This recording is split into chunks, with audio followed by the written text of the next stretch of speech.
Hello and welcome to the short video for Class 17 of Introduction to Philosophy. So for the video content, there's the following stuff. First is David Hume's Theory of Personal Identity, Part 1, and of course, Part 2. The gist of Hume's Theory of Personal Identity basically goes like this. So to start, Hume says when he thinks about other philosophers, probably talking about Descartes and Locke, other philosophers think there's this simple continuing self that you're just aware of. Hume says when he looks within his own mind, he doesn't see this self. What he finds are perceptions, just these things he's perceiving. These would be examples would be like, the sound you're hearing now in your mind, things that the experience of seeing things, maybe like a sensation of, warmth or feeling of hunger or something. All these perceptions, and that's all he finds, just perceptions. And so he considers that given that he's an empiricist, all these experiences are perceptions, and so the only way you know things exist is through, empirical perception. That's, he thinks, all there is. And in terms of the way he looks at this, he looks at the question of like, what is it then that, makes this into one person? And he considers that this involves resemblance and also causation. So we have this perception of resemblance between our perceptions, and we imagine that there's this continued existence.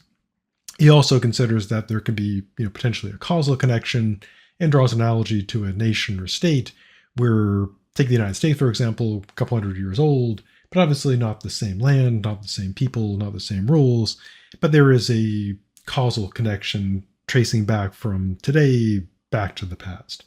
And he considers that the person could be like that. He also claims that the person is like a theater, but then he kind of destroys that analogy by saying, we really have no idea of like the setting, the stage, what's on it, so basically discards that. Now, in terms of memory, we saw with our good dead friend John Locke, the person is the consciousness. Essentially, kind of crudely put, basically you are your memory. What you remember is you. If you don't remember, not you. Or so he claims. Hume says that memory is important because it enables us to discover personal identity. Because if we had no memory, we wouldn't be able to do the thing like with resemblance or causation, and so we'd have no notion of ourself, which makes sense. Imagine if you had no memory, you'd have no notion of yourself because you just constantly forget. But he says that memory helps us, or rather discovers personal identity, but it's not the personal identity. It makes an appeal to intuition that intuitively we think we forget a lot of things, but we don't think that it's not us because we don't remember, because we say things like, well, I don't remember, but we don't think it wasn't us, contrary to Locke. Now, so it seems that Hume ends up saying that the self is a bundle of perception, kind of connected by the resemblance we imagine is there, possibly causal connection, etc. But then it all kind of falls apart at the end, where he says personal identity is just a matter of grammar. We say things like I or me. There's no fact of the matter there. It's just grammatical. And then he kind of ends with that.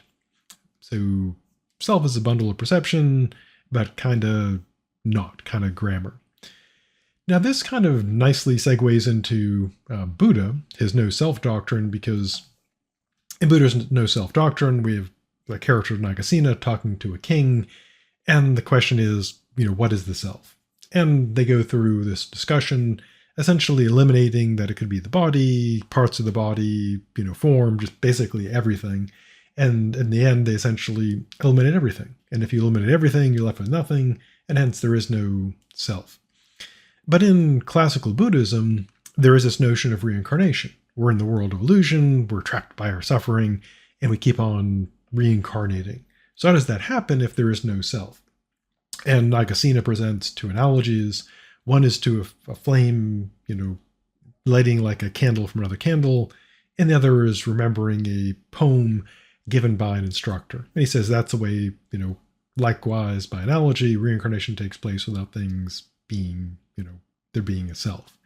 And so Buddha ends up with there is no self.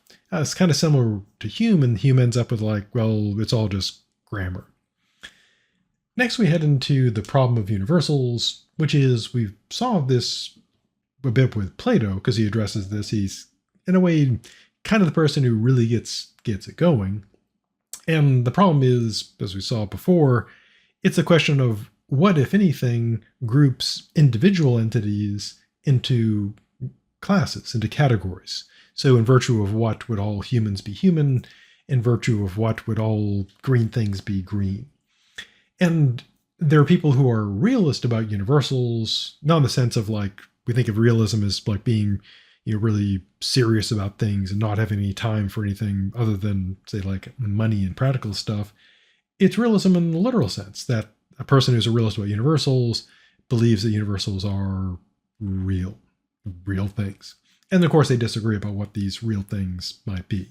There's Platonic universals, which are often Platonic hyperspace.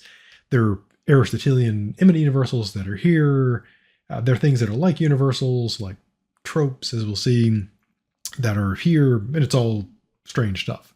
There are also philosophers who claim there's no universals. They embrace an alternative, one of the most common ones is called nominalism, that essentially it's all just names. What do all people have in common? We call them people.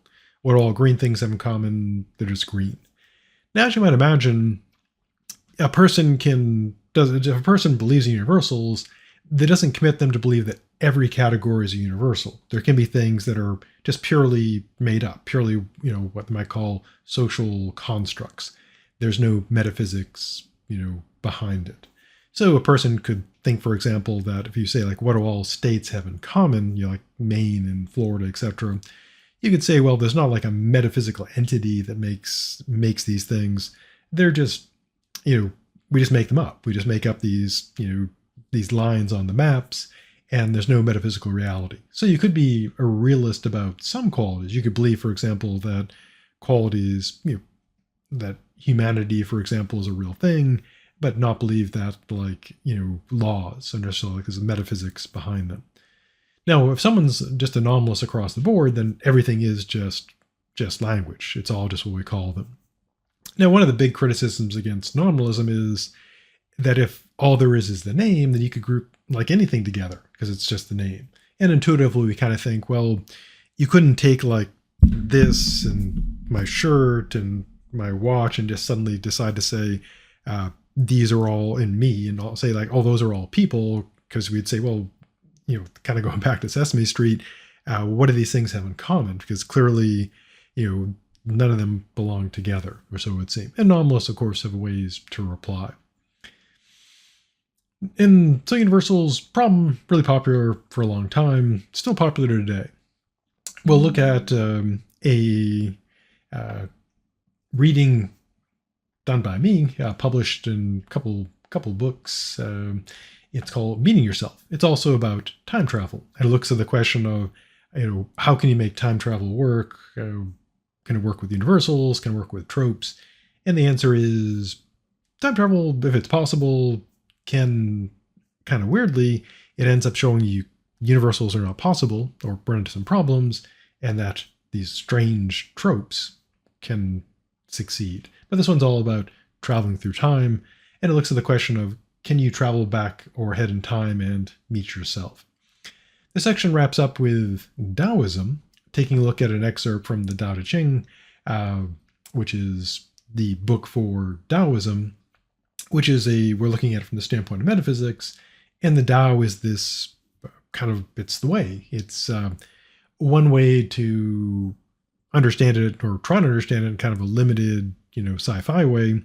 If you're familiar with, Star Wars and the Force, George Lucas explicitly kind of built the Force around the Tao. Now, the Taoists didn't believe like that people would running around with like lightsabers and doing Force lightning and Force push and Force jump and, Jedi and Sith.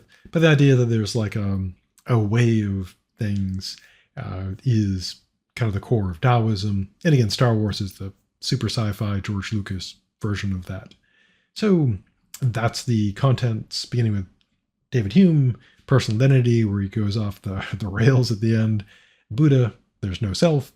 Problem universals, what makes individual entities, if anything, fall into categories. Some time travel, and then some Taoism. As always, the readings, the notes, and the paper guide are available for downloads if you don't have them yet. And for the coursework, a fair amount. Hume's theory of personal identity, Buddha's no self doctrine, problem of universals, meaning yourself, and the quiz on Taoism. Oh, I apparently misplaced a video, so I'll go and put that video where it belongs. So I'll fix that. So that's the stuff for class 17. So have a good rest of the day, stay safe, and I'll see you in the future.